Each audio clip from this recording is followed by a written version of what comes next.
नमस्कार. दीपक रेगे कथाकथन चॅनलवर तुम्हा सगळ्यांचं मनापासून स्वागत. तुम्ही ऐकताय सुधीर मुळे यांची सेंट% ही कादंबरी आणि आज पुढचा भाग. आपल्या घरातल्या एका खोलीत जेकब आढ्याकडे बघत बसला होता. आपण त्या दुकानदाराला 3 दिवस म्हणजे जरा जास्तच दिलेत असं त्याला आता वाटायला लागलं होतं. खरं म्हणजे त्या दुकानदाराला काय नाव त्याचं? रमण. तर त्या रमणला 3 दिवस द्यायलाच नको होते. त्याला फारसा विचार करायला मिळू नये याची काळजी घेत आपण त्याला दुसऱ्याच दिवशी पैसे आणून द्यायला सांगायला पाहिजे होतं. एकतर हे 3 दिवस कसे काढायचे हा सुद्धा प्रश्न आहेच. 50 लाखांची नुसती आठवण जरी झाली तरी असं वाटतं की लगेच जाऊन ते घेऊन यावेत. या 3 दिवसांमध्ये त्यांनी काही घोळ केला तर त्याला पुन्हा गाठावं का? गाठून आत्ताच्या आत्ता 50 लाख दे असं म्हणावं. पण इतकी मोठी रक्कम अजून उभी झाली नाही असं सांगेल तो आपल्याला. जेकब काय करतोयस तू? आतनं आवाज आला तशी जेकबची तंद्री भंग झाली. तो आपल्या जागेवरनं उठला आणि आतल्या खोलीत गेला.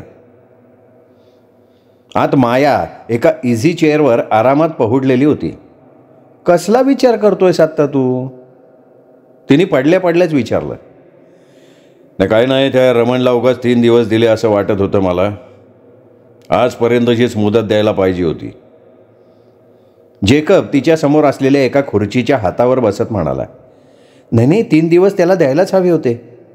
50 लाख उभे करण्यासाठी त्याला तितके दिवस आवश्यकच आहेत. मग थोडा वेळ कोणी काही बोललं नाही.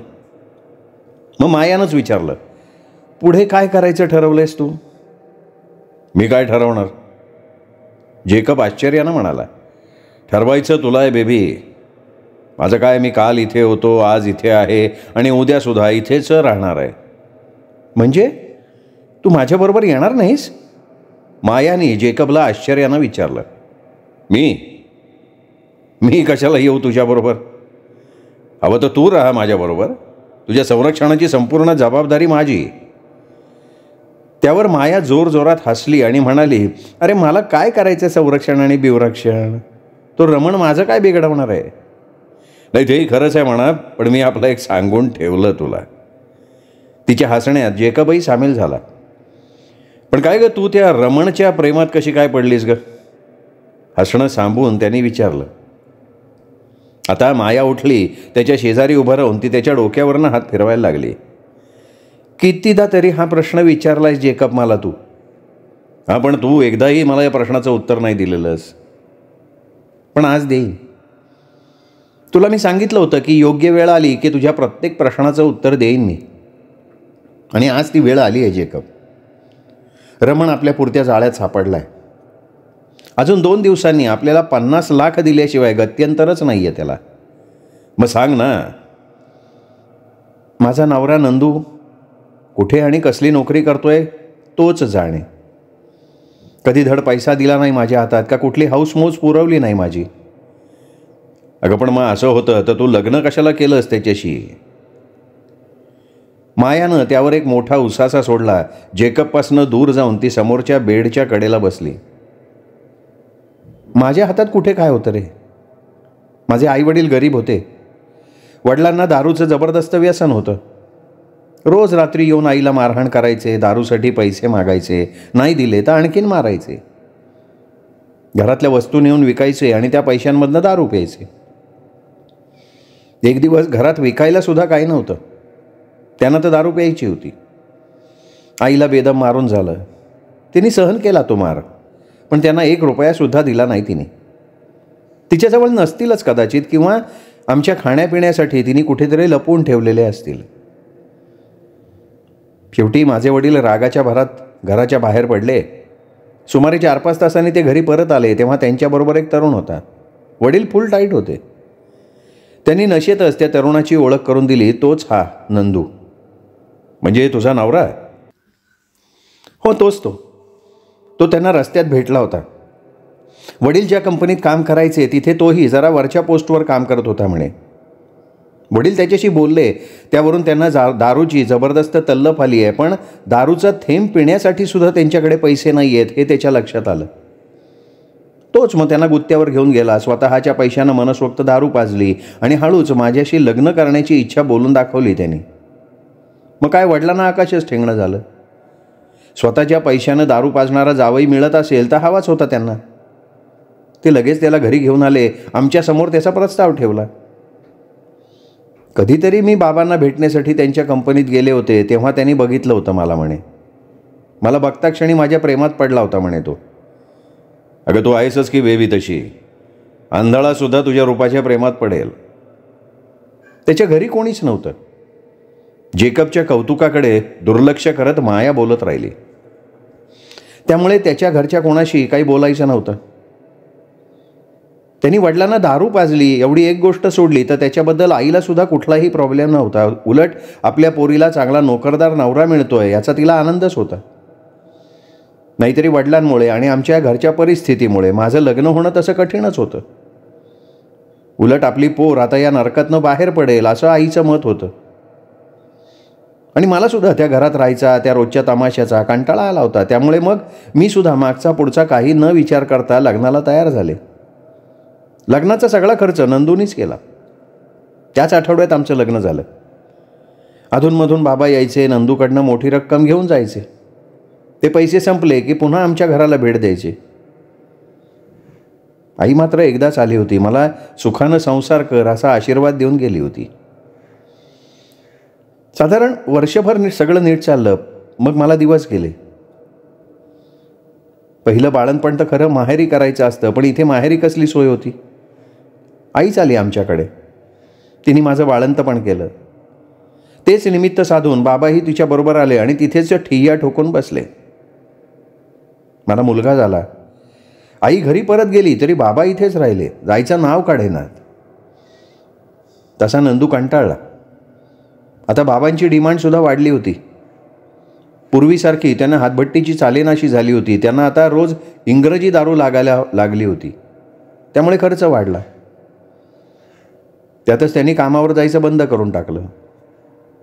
त्या सगळ्या कारणांवरनं रोज नंदूशी खडाजंगी व्हायला लागली. एकदा तर त्यांनी नंदूवर हातसुद्धा उचलला. तेव्हापासून मग नंदूनं त्यांच्याशी बोलणं टाळलं. त्यांच्याशी संबंध नको म्हणून तो रात्री उशिरा घरी परत यायला लागला. बाबांचा राग माझ्यावर काढायला लागला. मग बहुतेक त्यांनी ती नोकरी सोडली आणि दुसरी पकडली वाटतं. कारण बाबांचं हे प्रकरण कंपनीपर्यंत पोहोचलं होतं. त्याला त्या कंपनीत राहणं मुश्किल झालं होतं. मग त्या नव्या नोकरीच्या निमित्तानं तो आठवड्याच्या आठवडे घराच्या बाहेर राहायला लागला. कधी घरी आला तर माझ्याशी तुटक वागायला लागला. आमचे नवरा बायकोचे संबंध कधीच संपुष्टात आले. दिवसेंदिवस आमच्यातला दुरावा वाढत गेला. नुसते नावापुरते नवरा बायको राहिलो आम्ही. तो तुटपुंजे पैसे खर्चायला द्यायचा आणि अधूनमधून घरी यायचा. इतकाच संबंध राहिला होता आमचा. आणि अशात एक दिवस बाबा रात्री झोपेतच गेले. बोलता बोलता मायाच्या घशाला कोरड पडली. तिने फ्रीजमधनं पाण्याची बॉटल काढली, त्यातलं पाणी प्यायलं आणि मग तिने अचानक विचारलं, तू कॉफी घेशील? मी करणार आहे. जेकबनं मान डोलवली. माया किचनमध्ये जाऊन कॉफी करायला लागली. जेकबही तिच्या मागोमाग गेला. किचनच्या कट्ट्यावर बसला. ट्रॅजेडीच आहे तुझी म्हणायची. त्यांनी सहानुभूती दाखवली. तर मग तर माझं आयुष्य फार रखरखीत झालं. घरात माझं लक्षच लागेन असं झालं. मुलगा होता पण तोही सतत आजारी राहायचा. त्याला डॉक्टरांच्याकडे घेऊन जाऊ म्हणून मी नंदूच्या मागे लागायचे तर तो तिकडे सपशेल दुर्लक्ष करायचा. शेवटी मीच त्याला डॉक्टरकडे न्यायला लागली. शेवटी 6 महिन्यापूर्वी तो सुद्धा गेला. मुलाच्या आठवणीनं मायाचा गळा अवरुद्ध झाला. तिने आतल्या आत आवंडा गिळला.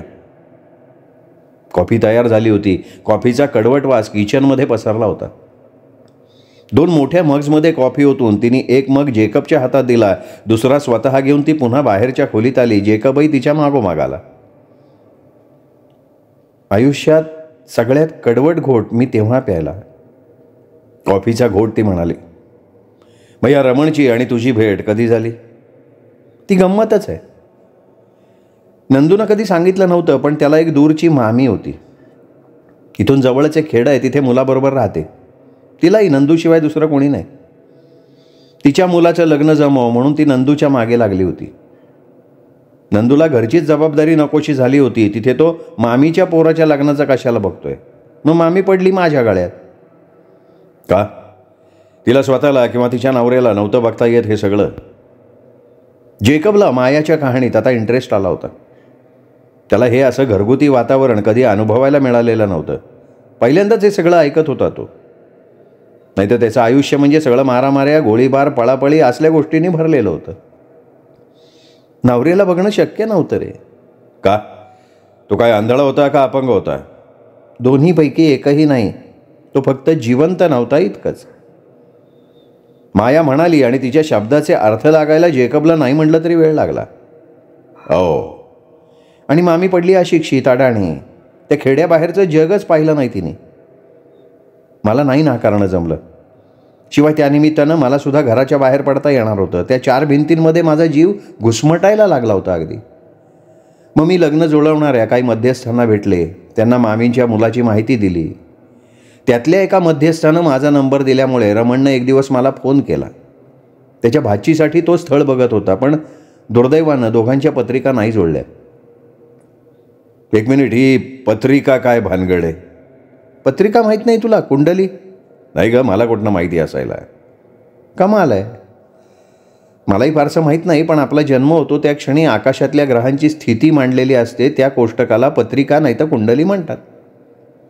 जन्म वेळ एकच असली तरी जन्माच्या ठिकाणावरनं ती पत्रिका बदलते म्हणे. मग त्यावरून त्या माणसाचं भविष्य, सध्याची स्थिती, लग्न, नोकरी इत्यादी गोष्टींबद्दल शक्यता वर्तवता येतात. फक्त जन्माची अचूक वेळ आणि जन्माचं ठिकाण माहिती असलं म्हणजे ती पत्रिका मांडता येते. हे ऐकून जेकबचा चेहराच पडला. उदास स्वरात तो म्हणाला, आता माझा जन्म कधी कुठं झाला मलाही माहिती नाही, मग माझी पत्रिका कशी मांडणार? अरे तुझ्यासारख्या माणसाला पत्रिका मांडायची गरज नाही जेकब. तुझ्यासारखी माणसं आकाशातल्या ग्रहांवर अवलंबून नसतात. ती स्वतःचं भविष्य स्वतः घडवतात. माणसाच्या मनगटात ताकद असली, स्वतःच्या कर्तृत्वावर त्याचा विश्वास असला की त्याला कुठल्याही पत्रिकेची, कुंडलीची गरज नसते. या सगळ्या अपयशी माणसांच्या कोबड्यात जेकब. स्वतःला काही करता आलं नाही की मग माणसं मुहूर्त, कुंडली, ग्रहांचे योग असल्या गोष्टींच्या नादाला लागतात. ते जाऊ दे रे. मग त्या रमणनं त्याच्या मामे बहिणीची कुंडली माझ्या भाच्याच्या कुंडलीशी जोडून बघितली. ती जुळली म्हणून तो मला भेटायला आला. तेव्हा आम्ही एकमेकांना पहिल्यांदा बघितलं आणि दोघेही एकदम एकमेकांच्या प्रेमात पडलो. असं काय आहे त्या दुकानदारात? अरे काही नाही आहे. दिसायला हँडसम आहे, पैसेवाला आहे, आणि मला आणखीन काय पाहिजे होतं? माझ्यापेक्षा जास्त हँडसम आणि श्रीमंत आहे तो. नाही रे, अजिबात नाही. म्हणून तर तू भेटल्यावर तुझ्याकडे आकृष्ट झाले ना मी, पिल्लू. हसत हसत मायानं त्याचा गालगुच्चा घेतला. म्हणजे माझा पैसा बघून माझ्या प्रेमात पडलीस तू? शंकेनं डोळे मोठे करत जेकबनं विचारलं. अशाच शंका घेतोस बघ तू जोक.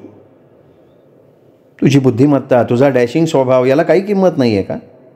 तू भेटला नव्हतास तोवर रमणला भारी समजत होते मी, पण तुला बघितलं आणि त्या व्यापाऱ्यात काही दम नाही हे समजून चुकलं मला.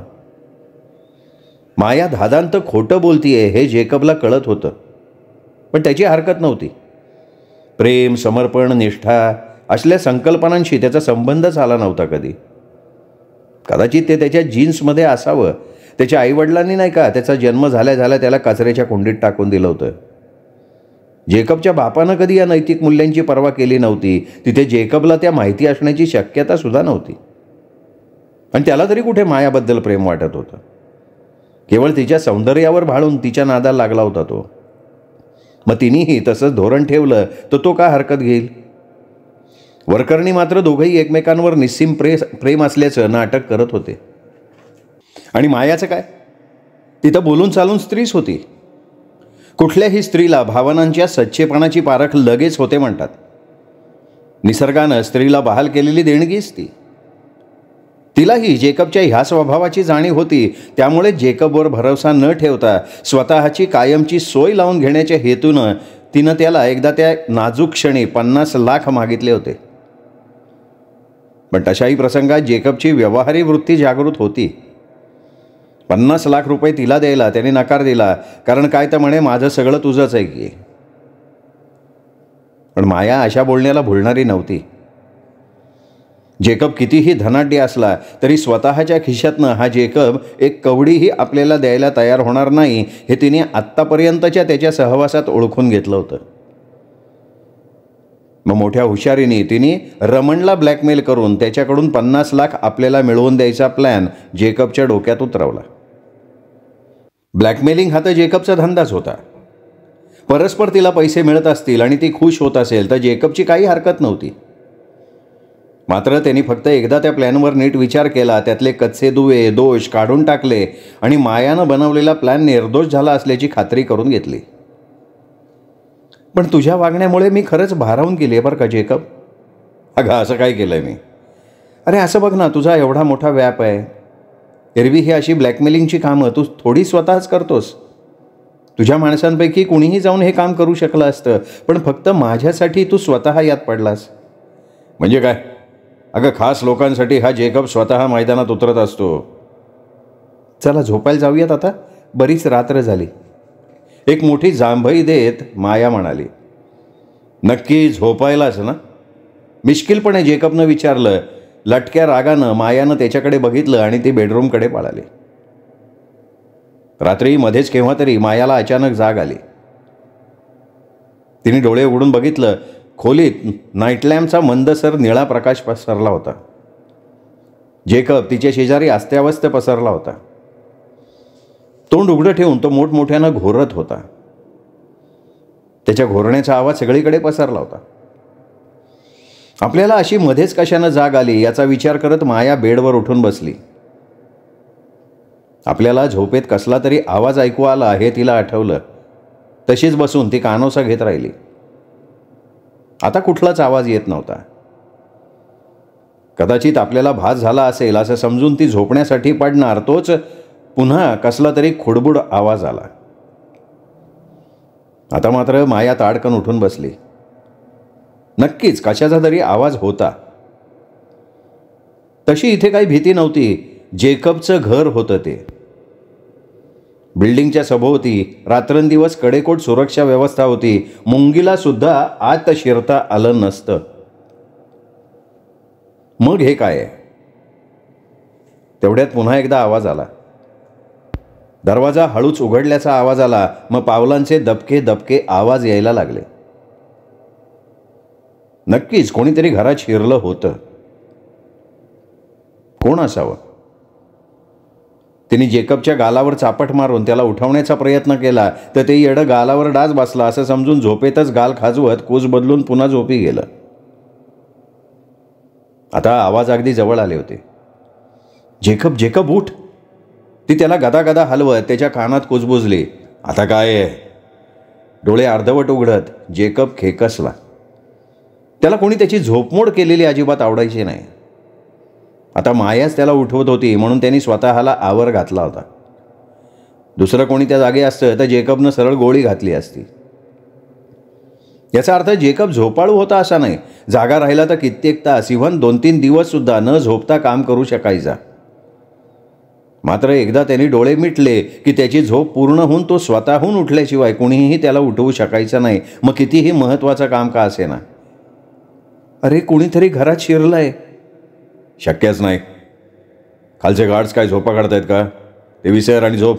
मलाही झोपू दे. अरे खरंच जेकब, निदान तू कानोसा तर घे, अंदाज घे. खरंच कोणी नाही अशी तुझी खात्री पटली ना तर मग कुशाल पुन्हा झोपून जा. ती म्हणतीये तसं आपण करेपर्यंत ही बाया आपल्याला झोपू देणार नाही हे जेकबला माहिती होतं. त्यामुळे तिची किरकिर एकदाची थांबून टाकण्याच्या हेतूनं तो डोळे चोळत उठला. त्यानं कान टावकारून अंदाज घेतला. सगळीकडे शांतता पसरली होती. पंख्याचा काय तो आवाज रूममध्ये येत होता.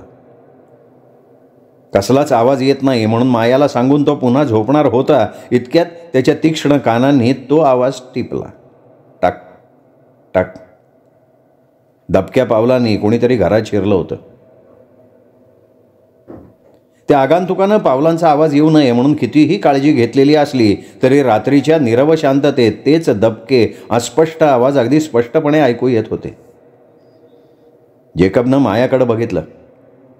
आपल्या ओठांवर तर्जनी ठेवत त्यांनी मायाला खुणेनं गप्प राहण्याची खूण केली. मग त्याचा हात आपल्या उशाकडे गेला. त्याच्या उशीखाली नेहमीच एक पिस्तूल ठेवलेला असायचं. त्याचा धंदाच होता ना तो खून खराब्याचा. रोज नवीन शत्रू तयार व्हायचा त्याला. कोण कधी त्याच्या जीवावर उठेल हे तोही सांगू शकत नव्हता. त्यातच त्याने प्रतिस्पर्धी गँगच्या जुगार अड्ड्यांची, बेकायदा दारूगुत्त्यांची माहिती पोलिसांपर्यंत पोचवायची व्यवस्था केली होती. त्यामुळे ज्यांचे धंदे उद्ध्वस्त झाले होते किंवा मोठं नुकसान झालं होते असे गँगस्टर्स त्याच्या मागे हात धुवून लागले होते. साहजिकच त्यामुळे अशा तयारीनं त्याला झोपावं लागायचं. खरं तर त्याचं घर म्हणजे एक अभेद्य किल्ला होता. निवडक माणसांशिवाय आत कोणालाही प्रवेश नव्हता. संख्येत रोज भर पडणाऱ्या शत्रूंपासून बचाव व्हावा म्हणून त्याच्या बिल्डिंगभोवती त्यांनी कडेकोट सुरक्षेची व्यवस्था केली होती. संपूर्ण बिल्डिंगभोवती सशस्त्र पहारेकऱ्यांचा वेढा होता. दर 6 तासांनी पहारेकरी बदलले जायचे. बिल्डिंगला चारही बाजूनी उंच कंपाऊंड वॉल होती. त्यावर तारेचं कुंपण होतं. शिवाय बिल्डिंगच्या आवारात 2 भयंकर कुत्री रात्री मोकळी सोडलेली असायची. इतक्या बंदोबस्तातून कोणी शत्रू त्याच्या घरात शिरून त्याच्यावर हल्ला करेल याची मुळीच शक्यता नव्हती. तरीही जेकब कुठलीही शक्यता नाकारत नव्हता. माणूस अति आत्मविश्वासानं बेफिकीर निष्काळजी राहिला की हमखास त्याचा नाश होतो यावर जेकबचा विश्वास होता. म्हणून तो बाहेर सोडा स्वतःच्या घरात सुद्धा नेहमी सावध आणि तयारीत राहायचा. आवाज आणखीन जवळ आले. जेकब हातात आपलं आवडतं जर्मन बनावटीचं पिस्तूल घेऊन पलंगाच्या खाली उतरणार तोच मायानं त्याचा हात धरला. जेकबने तिच्याकडे बघितलं. मान हलवत ती कुजबुजली. मला सोडून जाऊ नको जेकब, मला भीती वाटतेय. जेकबने तिचा हात हातात घेऊन दाबला. मग दाराकडे तोंड करून जेकब ताठ बसला. त्यांनी दाराच्या दिशेने पिस्तूल रोखलेलं होतं. त्याची खात्री झाली की क्षणात ट्रिगर दाबला जाणार होता आणि जो कोणी शत्रू आत शिरला असेल तो जागच्या जागी कपाळात गोळी घेऊन खाली कोसळणार होता. जेकब नेमबाजीत निष्णात असलेल्या मोजक्या काही माणसांपैकी एक होता.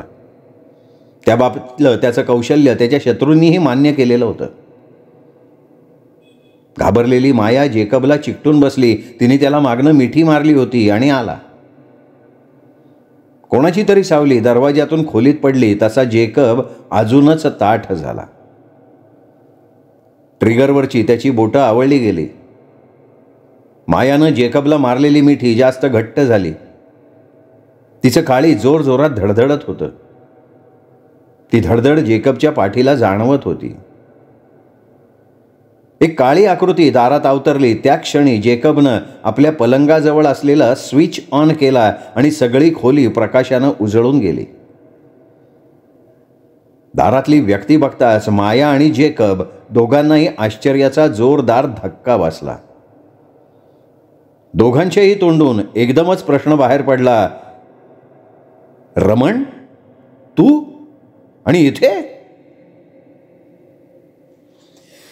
मित्रांनो, हा भाग इथेच संपला. पुढचा भाग उद्या. तोपर्यंत नमस्कार मित्रहो.